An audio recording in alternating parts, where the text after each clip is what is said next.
केवल भूमिहार ब्राह्मण लिखता है। क्यों लिखता है भूमिहार ब्राह्मण? भूमिहार से भूमिहार ब्राह्मण बनाने में शिवेश मिश्रा, विशाल प्रशांत और विजय सिन्हा जैसे दिग्गज भूमिहार के नेता आखिर क्यों संघर्ष कर रहे हैं। चलिए, हमको जानने का मन हुआ कि आखिर इतना संघर्ष विधानसभा में क्यों चल रहा है। हम कुछ अध्ययन किए हैं, आपको हम पूरा विस्तार से बताते हैं कि क्या भूमिहार मूल रूप से ब्राह्मण है या फिर सिर्फ सत्ता और वर्चस्व को स्थापित करने का एक ऐतिहासिक तरीका था। बिहार, यूपी, झारखंड की राजनीति और जमीन पर जिस समाज की सदियों से दबदबा रहा हो, उसके इतिहास को लेकर आज भी बहस क्यों होती है।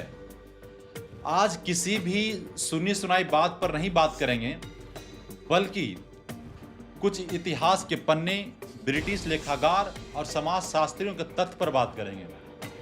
इतिहास के पन्नों को जब पलटेंगे तो भूमिहार समाज खुद को भगवान परशुराम का वंशज मानता है और अयाचक ब्राह्मण भी मानता है। अयाचक ब्राह्मण यानी ऐसे ब्राह्मण जो दान नहीं लेते हैं। दावा यह है कि जब समाज को रक्षा और खेती की जरूरत पड़ी तो कुछ ब्राह्मणों ने पूजा पाठ और पौरोहित्य का काम छोड़ दिया और उन्होंने शास्त्र की जगह पे शस्त्र उठाया और जमीन पर नियंत्रण कर लिया।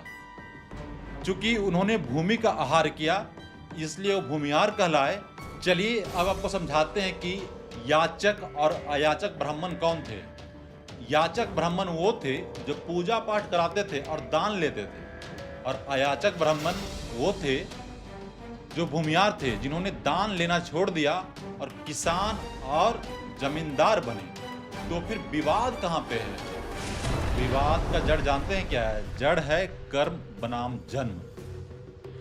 मध्यकाल में जब भूमिहारों ने बड़ी बड़ी रियासतें स्थापित कर ली, जैसे काशी नरेश, टिकारी राज, बेतिया राज, तो उनका सीधा टकराव पारंपरिक ब्राह्मणों से हुआ। पारंपरिक ब्राह्मणों ने इनकी ब्राह्मण पहचान को यह कहकर चुनौती दे दी, जो व्यक्ति हल चलाता है, खेती करता है और पूजा पाठ नहीं कराता है, तो वह ब्राह्मण कैसे हो सकता है।